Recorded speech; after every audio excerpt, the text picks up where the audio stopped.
experts in change management and in metrics say it's very hard to prove the results of that, and if you do prove them, it's 2 or 3 years out.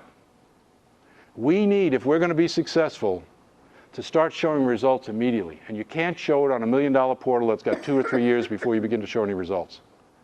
So I think the problem with KM is that we don't yet know well enough how to execute, and our primary focus is on major KM projects and not on all the little things that's going to make a major difference. Denise. When you were speaking, it was making me think about a meeting that we ran this morning. The KM division at PBS was consulting with the Human Capital Asset Management division this morning in a meeting. The Human Capital Asset Management division is rolling out a new process change. It's called Transaction Management Process, and basically it's training hundreds of people across the agency on how to manage transactions. So it's a process issue. What we're looking at is saying, how are you looking at lessons learned? How are you capturing mistakes that are happening within the transactions? It's a real estate company, right? The government agency's real estate company. How are you capturing the mistakes? How are you capturing the success stories? Why are you training all these people, hundreds of people across the agency without building in a lessons learned way of capturing? So then you're going to have to, 2 years from now, when you get everybody trained and everybody doing it, saying, oh, well, how are we capturing our lessons learned and success stories? Then you're going to have to go rolling everybody into a change process or more training. So we were saying, well, couldn't you just, if you're already training people, add maybe 5 slides in there and build in the KM process now when people are learning a new way of working, so people see it as part of the new way of working, instead of rolling it all out across the agency and then rolling it all out again and seeing that the KM part that's getting added on is extra. So it won't really cost anything to just add in those 5 slides that tells people now when they're learning the process, every now and again you need to do an after-action review or something, stop, see what just happened, did it work, didn't it work, fill out a form, what was your lesson, and pass it forward, or something along those lines. Excellent. The idea is it doesn't cost any extra for us to just design those 5 slides and slip it in now when they're already rolling out the training. But if you wait, so you have to roll it out as a second phase, it costs thousands upon thousands of dollars. So it just made me think about excellent. The way that And there's 2 things, and our minds get triggered. We have stuff way back here we don't even know we know. You've heard that expression. And somebody says something, oh, that reminds me. Well, first of all, you just gave a very powerful technique, the after-action review. How many organizations, how many people personally do after-action reviews?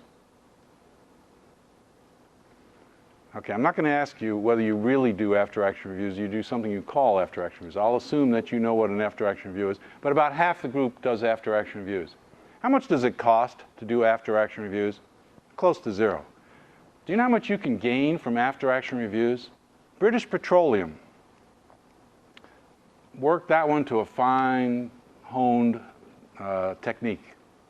And their claim, and when a big company puts a claim out in the press and says, we save X dollars, it was more than just some analyst in the company saying, I'm going to write a little report. It had to go through how many layers of approval before that number ever saw the day of light. Light of day, I'm sorry. Many layers. They claim $85 million a year savings from doing some real refinements and some honing in on after-action reviews.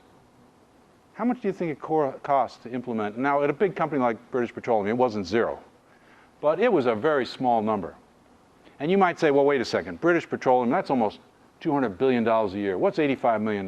That's not the issue. It's not what is $85 million. It's what is $85 million compared to what it cost them to save the $85 million. And if they got that pulled off for $1 million or $2 million, I'd love to have those kinds of returns, wouldn't you? Even if 40% was my objective, that would certainly exceed them. So that's one part of it. The second thing, based on something you said, was, I call it branding. If you're going to tell people to do better meetings, you want to let them know why we're doing better meetings. It's the knowledge age. A meeting is a knowledge process. It's a very critical knowledge process. It might even take up 50% of your time. We're focusing in this organization on improving knowledge processes. And you get a check mark, a positive, in their mindset when they see that you are, in fact, doing better meetings. And you do a second thing, and it's part of this knowledge initiative that's moving along. So it's a lot of these small things, but if they're totally independent, autonomous, and they're not hooked back to what you're really trying to do, you're not going to get the change management you're expecting. You need to give a theme to them. And the theme is we're going from the information age to the knowledge age, and all these things have to be branded as such. And that's what I got from the concept of if you put those few extra slides in there, you want to make sure the emphasis is that we are moving towards more knowledge. All those lessons learned. People have to know that that's knowledge age stuff. And you notice I haven't used the word knowledge management too much. That's not because I don't like knowledge management, but I'm just calling it knowledge age for the moment. Go ahead. Yeah, Doug. I think practically every management environment that tries to do better does lessons learned after a project, an event. The issue and the difficult part is what do you do with those lessons learned? Right. And in British Petroleum, number one, I believe it was pretty much a repetitive kind of process, doing the same thing, the same kind of things over and over. And it would have been easier to focus on what are they looking for to learn, and how do you compare one incident to the next incident to the next to build that. An environment where you have a very wide range of kinds of projects that are very hard to compare, it's a much more difficult job. Much more difficult job to learn from one project and port it over, take a best practice from someplace and take it to a place where they can't absorb it. Nancy Dixon's absorption rates and things like that. Yeah, I agree. Scenarios are different. Yes. Okay. I would like to argue that because, think about just having the same client that one you have to deal with right now, and you finish this project and the client is going to come back or be there in the future. You have a lot to learn from the relationship you're building with clients that you can pass on also to different teams to make sure that person wants that, they want more graphics and effects, or they want more approaching working from 4 to 5 and further to 9 to 8 to 9. Things like that, but it can help. The aspect of learning about a client, yeah, it certainly is transferable, but where you have many different clients that are different, and you have things you do that are a lot different in size and scope and everything, Makes it a little more difficult. yes. So maybe that's not your first target of opportunity. Well, it's a good one, but, yeah.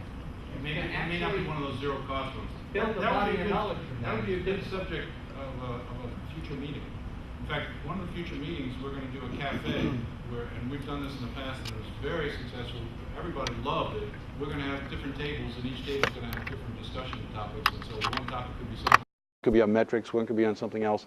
And that's a very lucrative, I don't mean lucrative in that sense, but enjoyable, rewarding experience for all the people that attend this chapter meeting when we have such things as that. Because each one of us has areas that we'd like to talk about. And we try to do it with our speakers, changing the speakers each month on different topics. And another way to really do it is to have in one meeting 5 or 6 different topics for discussion. That would be a good one to have. I'm going to move now some more back into personal KM, considering when I get going on time. Okay, that was to remind me that the sponge deal down there. If you need another zero cost example, I got a pretty good one later on. Okay, always looking for zero cost examples. How important are people? Harvard Business Review, just almost 2 years ago this month, had an article on this subject.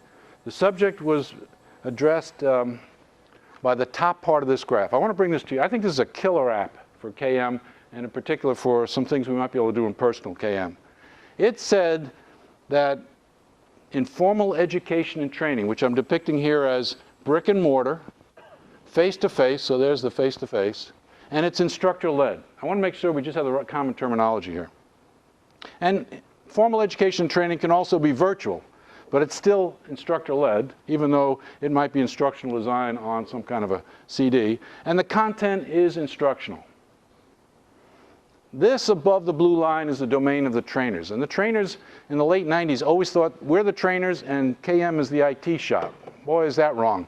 I think a better name for knowledge management is creating a learning organization. If we don't have the trainers involved with us, the people who now call themselves the learning industry, if they're not involved with us in KM, we are missing a great opportunity.